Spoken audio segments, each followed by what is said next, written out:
Wow, I just built the most amazing workflow on Monday.com. You build your own workflow? Why? There are a bunch of amazing pre-made templates you can just choose from. Nah, I'm a custom-made kind of gal. I work with a lot of vendors, so I made my own form. It has everything. Welcome back to Crunch Labs. I'm Mark Rober, and today we're doing just like a quick crash course on Arduinos. So let's start with the basics. This is an Arduino. You might have seen it in some electronics builds. In fact, you might have seen it on a lot of builds on my channel. I use these all the time to get revenge on Halloween candy thieves. That's something you can do. You can go to the arcade and suddenly dominate a bunch of the games like this. You can build shark baiting devices. Check.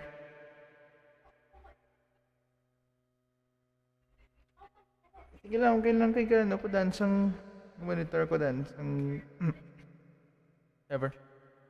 Kamuna. Check, test, blah blah blah. Ang error man. Is it erroring?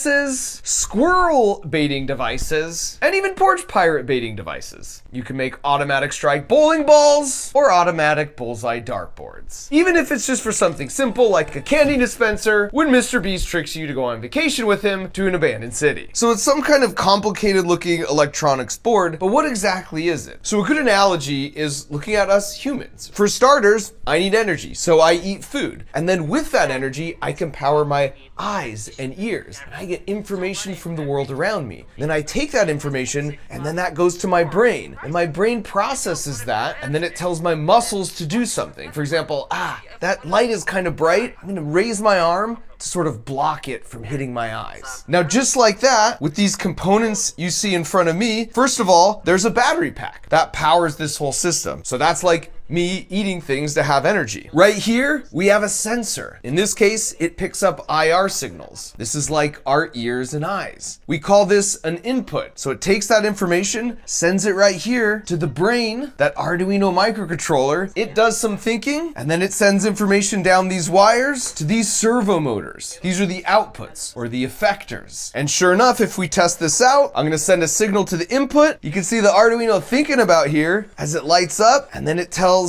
the muscles to do something. In this case, for this yaw motor to spin around. Now I'm gonna be honest, this is kind of boring. An electronic system just like this just isn't that interesting. But if you combine it with some mechanical pieces that can kind of move, place in some interesting spots, well now you suddenly have a super cool desktop turret.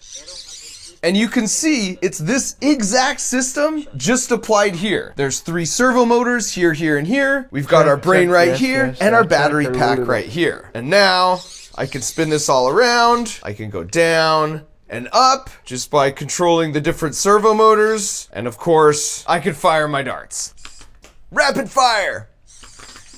Heck yeah. And just to ease your mind out of the gate, if you can put together a Lego build, you can program with an Arduino. So my goal today is just to break it down to first principles and make it really straightforward. Because the trick is, you don't need to know how to code to program and build cool stuff with an Arduino. There's just so many resources out there. There's tons of code that already exists for almost anything you can imagine that you could just copy and paste with minor